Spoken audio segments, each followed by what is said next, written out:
57. High and Low Brows. Published in Rehabilitations, Oxford University Press, 1939, and later in Selected Literary Essays, Cambridge University Press, 1969. Quick, quick, fling Peregrine Pickle under the toilet. Throw Roderick Random into the closet. Put the innocent adultery into the whole duty of man. Cram Ovid behind the bolster. There. Put the man of feeling into your pocket. So. Now lay Mrs. Chapone in sight, and leave Fordyce's sermons open on the table. Sheridan.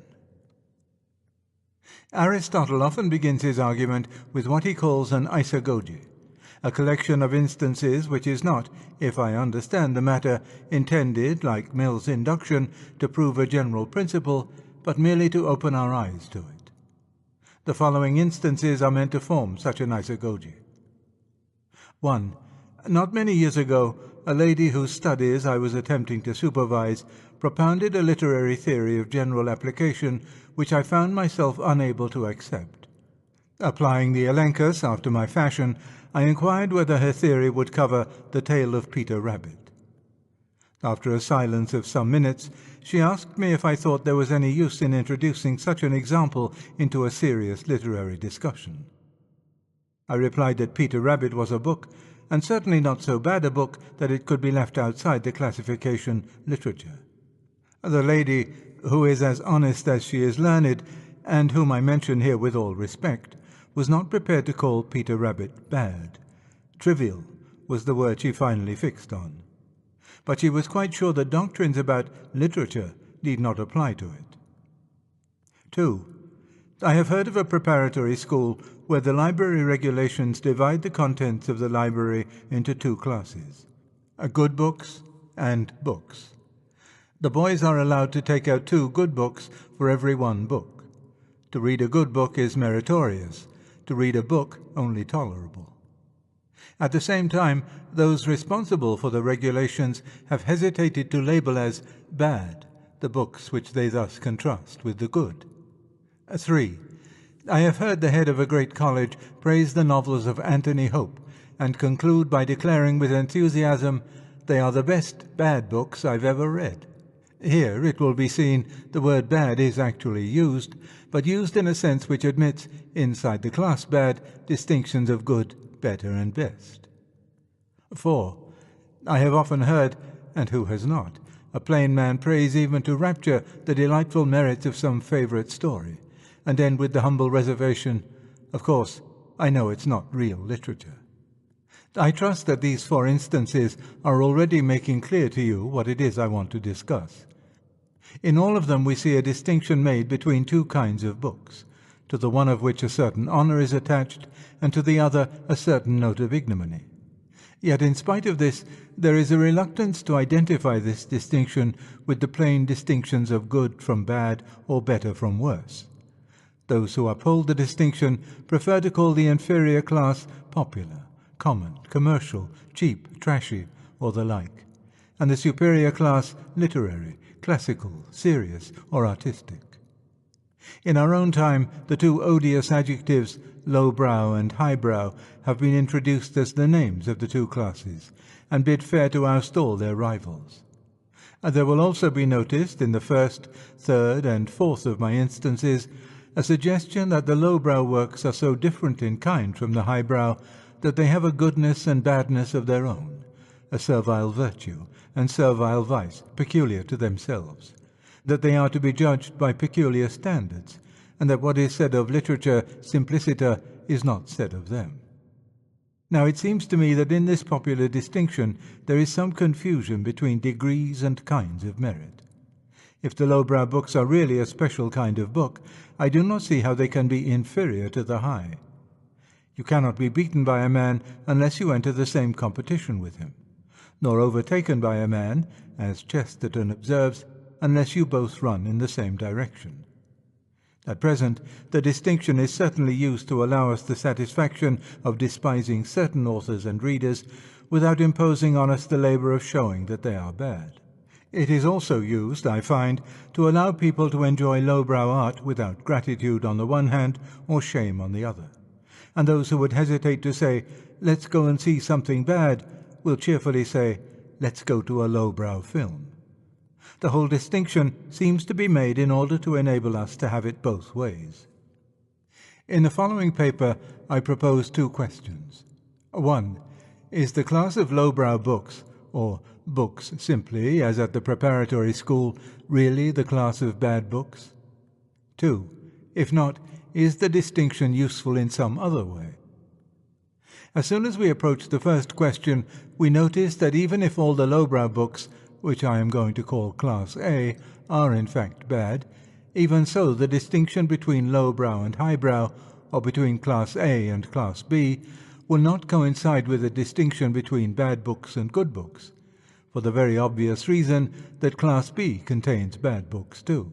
Gorboduc and Glover's Leonidas and Dyer's Fleece, Gabriel Harvey's Hexameters and Johnson's Irene, Tennyson's tragedies and Southey's epics. All these are classical enough, serious enough, and literary enough in all conscience. If they entered the school library, it would certainly be as good books, not as books. And it will hardly be denied that some of them are bad. In fact, as soon as we look at the question from this point of view, it becomes apparent that Class A is not simply the class of bad books.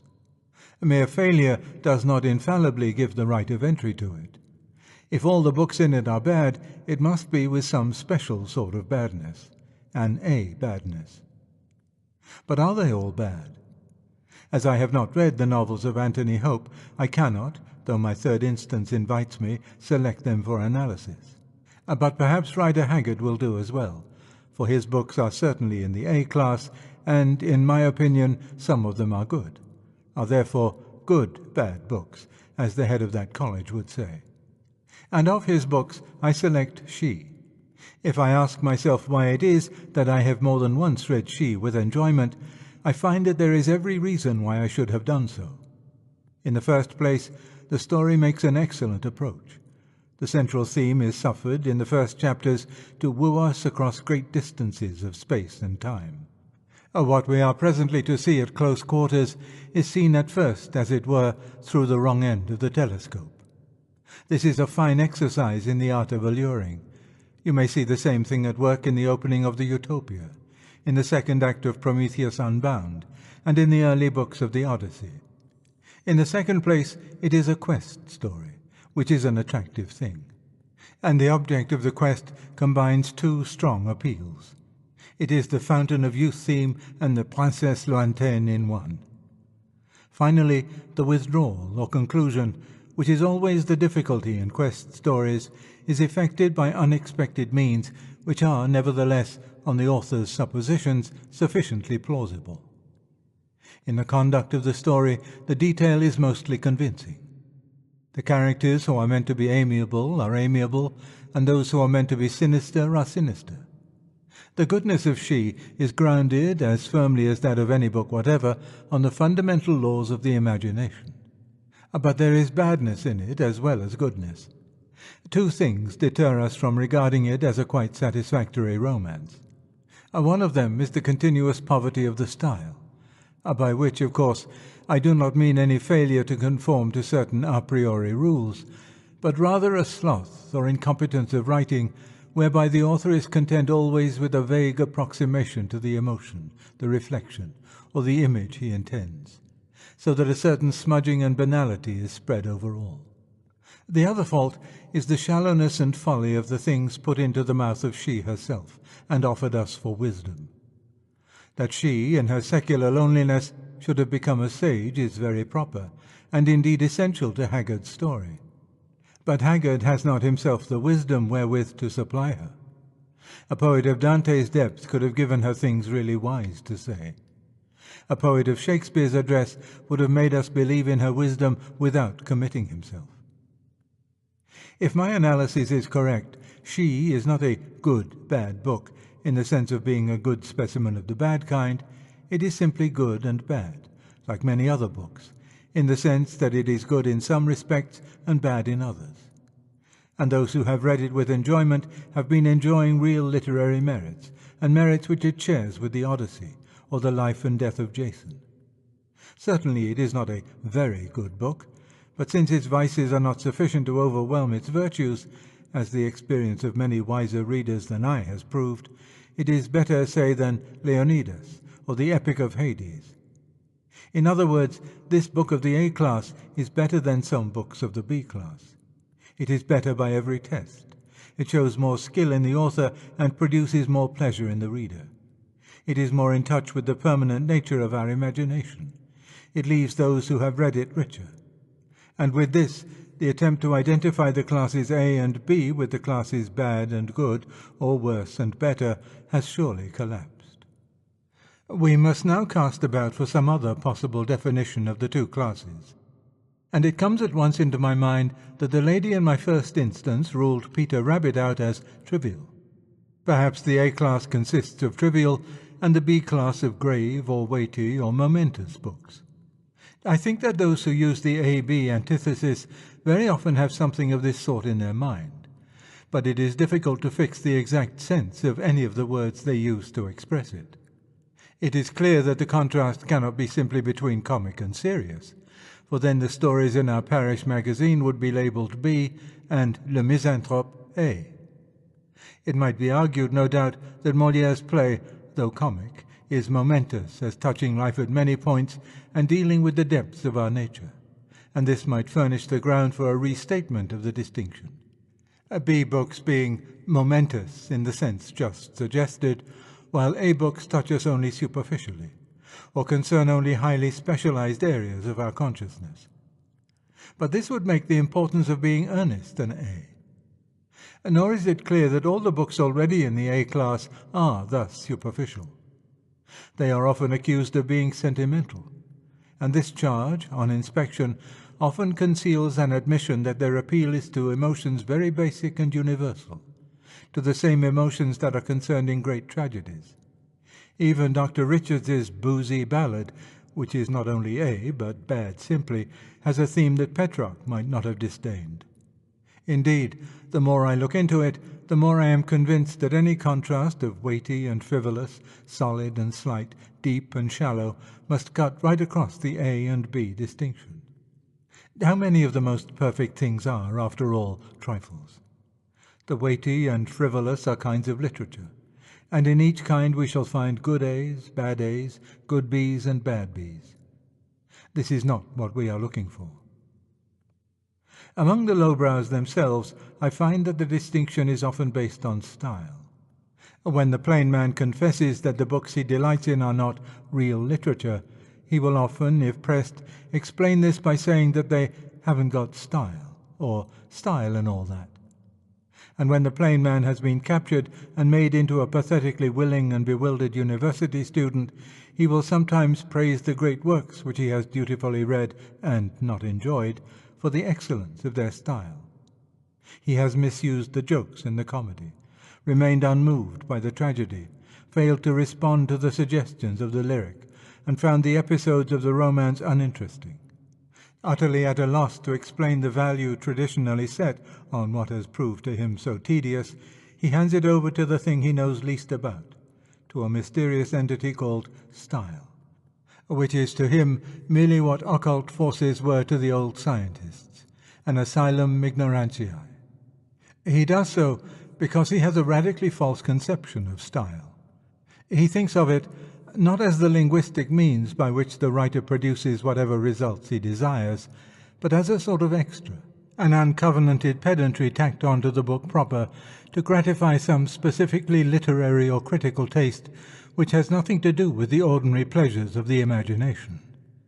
It is for him a meaningless addition which, by a convention, gives access to a higher rank, like the letters ESQ after a man's name on an envelope. And now it must be confessed that the highbrows sometimes talk of style in a way which gives their weaker brethren some excuse for such misconceptions. But I think that most of them, in a cool hour, would admit that style, in the sense in which the lowbrow uses the word, does not exist. When we say that the descriptions of country and she are marred by their deficiency of style, We do not mean, as the ignorant suppose, that they are good as descriptions, but lacking in some abstractly literary and undescriptive grace which might have been superadded. We mean that they are imperfect descriptions, and we call their imperfection stylistic because it is not due to faults in the author's conception, but to his careless or insensitive language. A better choice of epithets, and those distant mountains would have stood out sharper on the horizon. A well-chosen metaphor, and the whole picture, now dimly discerned through seas of wasteful words, would have printed itself forever on the inner eye. A nobler rhythm, and the sense of space and movement would have been given us, not left, as it is now, for us to infer. Turn from she to almost any page in Eothen, and you will soon see what style in a descriptive passage means. There is no class of books which can be good in their own way, without bothering about style. There are books in which what the author is saying imperfectly, partly failing to say, is sufficiently interesting to keep us reading in spite of his failure. Though he has done only half his work, we are content to do some of it for him. Such books are books defective in style. And they do not come only in Class A. Scott, Dickens, Byron, Spencer, Alarnus, and Apuleius have detestable faults of style, but they are usually put in Class B. St. Paul, despite some passages of striking beauty, seems to me to write badly, but he is hardly an A. And I have found in the style of Donne, Chapman, Meredith, Saintsbury, and others, obstacles to the enjoyment of what they have to give me as great as those I find in Rider Haggard. It is not important here that any reader should agree with the instances I am choosing. What matters is the recognition that badness of style, like triviality, will be found in B books. It cannot be made the basis of a dichotomy between two kinds of book. Another common way of using the distinction tends to fix on popular as the best adjective for Class A. Popular art is supposed to aim at mere entertainment, while real or serious art aims at some specifically artistic or aesthetic or even spiritual satisfaction. This is an attractive view because it would give those who hold it a ground for maintaining that popular literature has its own good and bad according to its own rules, distinct from those of literature proper. The popular novel aiming only at passing the reader's time. The popular comedy content to raise a laugh and be forgotten. The popular tragedy, which only wants to give us a good cry, would have their low, separate, legitimate places.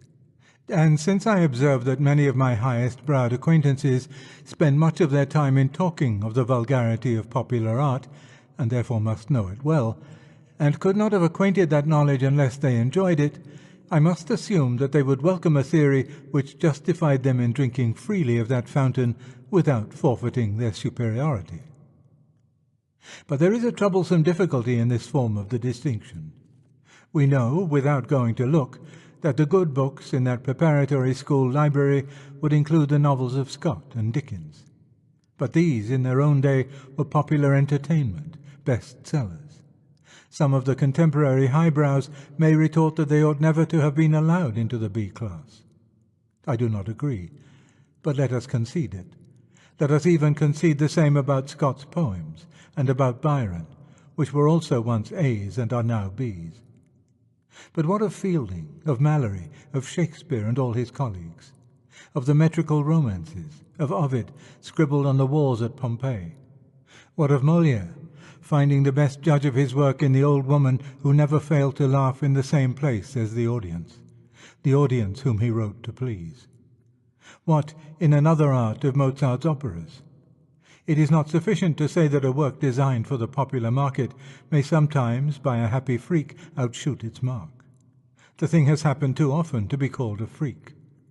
What survives from most ages is chiefly either the work that had some religious or national appeal, or else the popular commercial work produced for entertainment. I say chiefly because the work of the pure artists is not always ephemeral. A very little of it survives. But the great mass of literature which now fills Class B is the work of men who wrote either piously to edify their fellows or commercially to earn their living by giving the public what it wanted. This leads to the very interesting conclusion that the B's of one age have most often been the A's of another. We are sometimes warned by the supporters of difficult new movements in literature not to imitate our fathers in stoning the prophets. Those who dislike Pound or Joyce are told, "So you would have disliked Wordsworth and Shelley if you had lived then."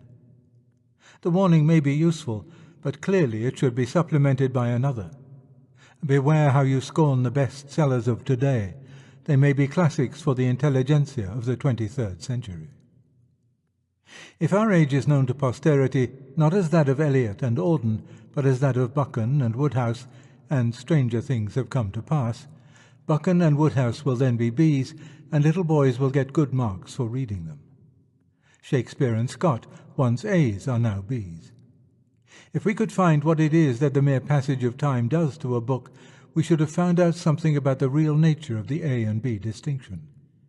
And surely it is obvious that what time does to a book is to make it difficult. There are indeed other operations of time. It makes a book more widely known, or spreads on it that rich patina we now enjoy in Virgil or Malory. But neither of these would furnish the basis for a B class, since this is to include contemporary books as well. We want a quality which some books have at once, but which mere time can confer on books that originally lacked it. And difficulty seems to be the quality required. It would be amusing if difficulty turned out to be the real criterion of literature, good books or classics.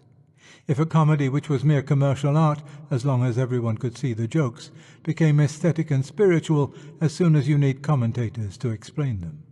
Yet I think this comes much nearer to the ground of the distinction actually made than any of the hypotheses we have yet discussed.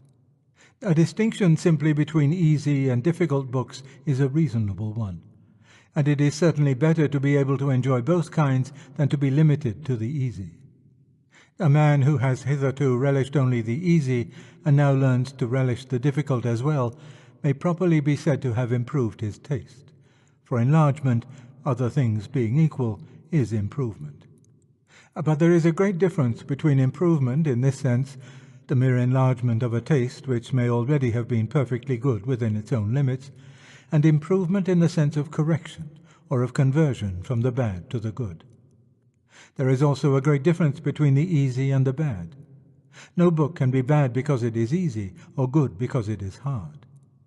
A book may be bad because it is hard. If ease and difficulty is the real antithesis behind the A and B distinction, then the distinction is being widely misused, and from the true premise, it is better to advance to the difficult books without leaving the easy ones, if you can. Some draw the false conclusions that the difficult books are better and that you can advance to them only by leaving the easy ones behind. We shall see presently the psychological causes of this error.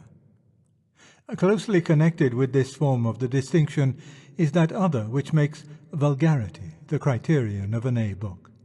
It might be sufficient in answer to this to inquire what sense can possibly be given to the word vulgar, which will apply to the work of Beatrix Potter, John Buchan, George Birmingham, P.G. Woodhouse, Somerville and Ross, and a dozen more writers of the A class.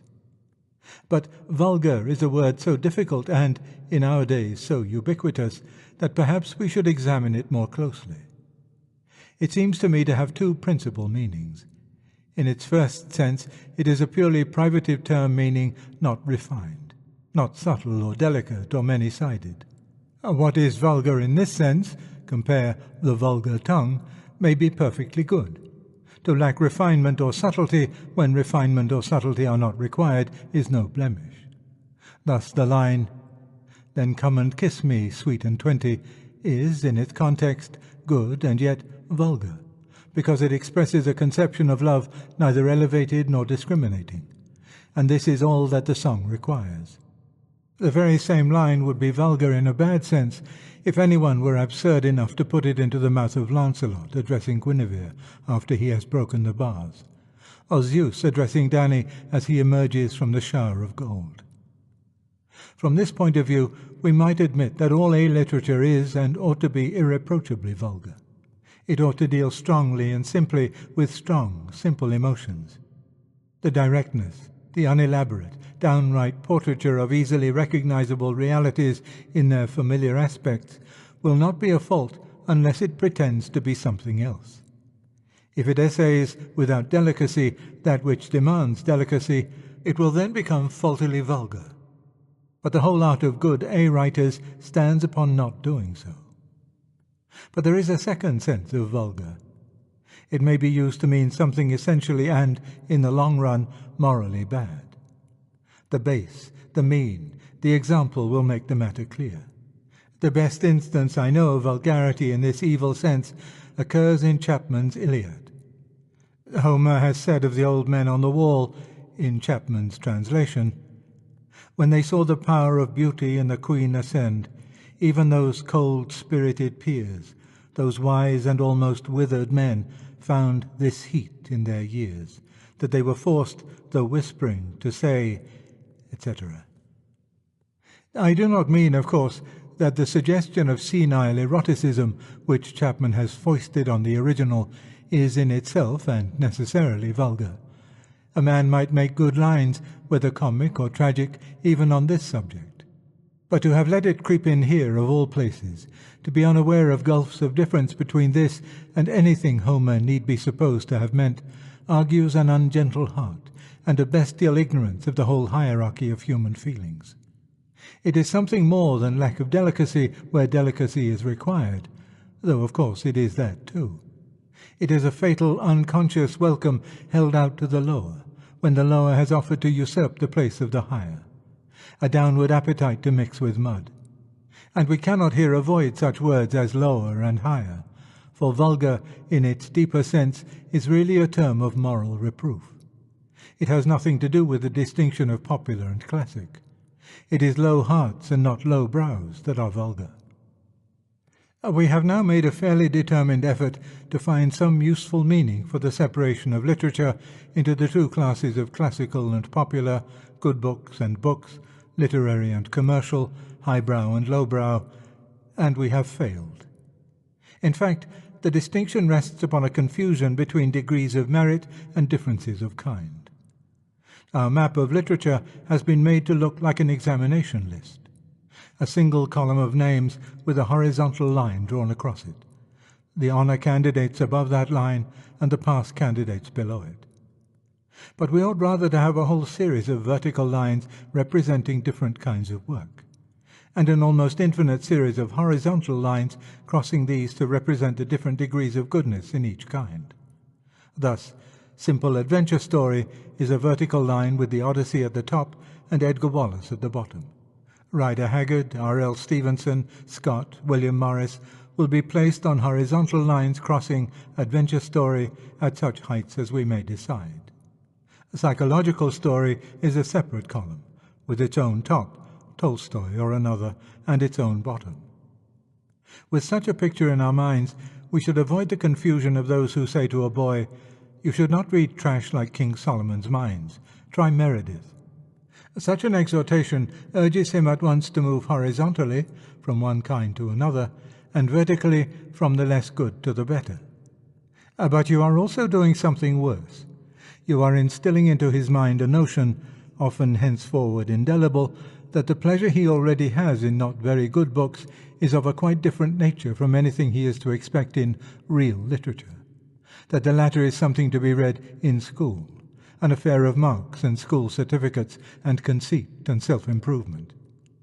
I believe that this misconception is likely to grow, and to be one day no longer confined to schoolboys.